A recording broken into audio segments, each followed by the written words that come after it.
ওম জয় লোকনাথ, জয় বাবা লোকনাথের জয়, জয় বারদীর ব্রহ্মচারী জয়, জয় বিশ্বাসনাথ বাবা লোকনাথ।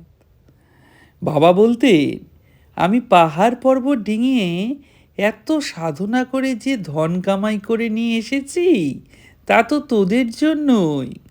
তোরা সকলে বসে বসে খাবি বলে। আমাদের বাবা আরও বলতেন, অনেক খুঁজে মাত্র 3জন ব্রাহ্মণের দেখা পেলাম, জানিস তোরা? একজন বারাণসী তৈলঙ্গ স্বামী, একজন মক্কার আব্দুল গফর, আর একজন হলে মামি। যা কিছু ভালো তা সব অন্তর থেকেই আসে। তোরা খালি বাইরে খুঁজে মরিস, জানতেও পারিস না, বুঝতেও পারিস না। সব কিছু তিনি আমাদের ভেতরেই যে দিয়ে রেখেছেন। আমাদের কাজ হলো নিজেকে জানার মাধ্যমে সেটাকে খুঁজে বের করা। সুধী ভক্তবৃন্দ, আজ আপনাদের জন্য নিয়ে এসেছি আমাদের পরম প্রিয় পরম আরাধ্য বাবা লোকনাথের একটি অতি অদ্ভুত অলৌকিক কৃপা কাহিনী। এই ঘটনাটি আমার কাছে আসার ঘটনাটিও বড়ই অদ্ভুত। এই ঘটনাটির বিবরণ আমি একটি সংবাদপত্রে পাই। সংবাদপত্রের এতই ছোট খণ্ড সেটি যে কোন সংবাদপত্র তাও বুঝে উঠতে পারিনি আমি সেই সময় একটি বিশেষ জায়গায় বেঞ্চে বসেছিলাম। সময়টা ছিল বিকেলবেলা। বেঞ্চের ওপর আমার পাশেই কাগজ খণ্ডটি পড়েছিল।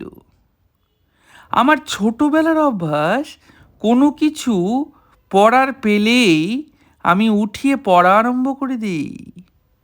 কাগজ খণ্ডটি উল্টে পাল্টে দেখতেই একটি প্রতিবেদনে আমার চোখ আটকে যায়।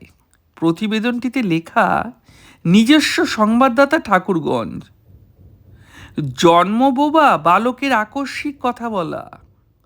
স্থানীয় চা পাতা বিক্রেতা মনসুব আলীর ছেলে জন্ম থেকেই বোবা। মনসুব আলীর কথায় অনেক ডাক্তার বদ্যি দেখিয়েও কোনো লাভ হয়নি। তারা পরিষ্কার জানিয়ে দিয়েছিল যে জন্মগত ত্রুটির কারণে এই ছেলে কোনোদিনই কথা বলে উঠতে পারবে না। তাই ছেলেকে নিয়ে এক প্রকার আশা ছেড়েই দিয়েছিল। এই একমাত্র ছেলেকে নিয়ে তাদের চিন্তার অন্ত ছিল না। এরপরেই পাড়ায় একজনের কথা মতো বাবা লোকনাথের পুজোর প্রসাদ তারা ছেলেকে খাওয়ান, এই ভেবে যে পরবর্তীকালে তাদের ছেলে যেন বাবার কৃপা পায়।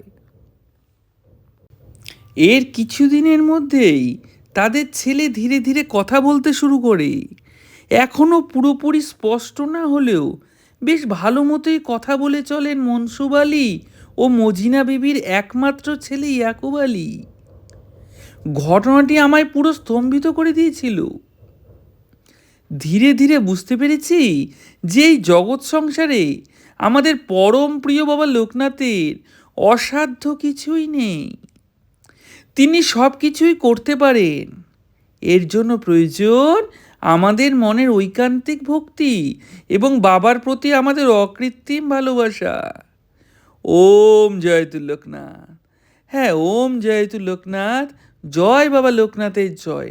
অতি অদ্ভুত এই প্রতিবেদনটি পেয়ে আমার মন আনন্দে, উৎসাহে, উদ্বেগে আপ্লুত হয়ে ওঠে এবং আমি মনে করি এই প্রতিবেদনটি নিয়ে একটি কৃপা কাহিনী তৈরি করলে আপামর বাবার বিশ্বাসীদের মনে বাবার প্রতি ঐকান্তিক প্রেম, ভক্তি এবং বিশ্বাস আরও বেশি করে জাগ্রত হবে।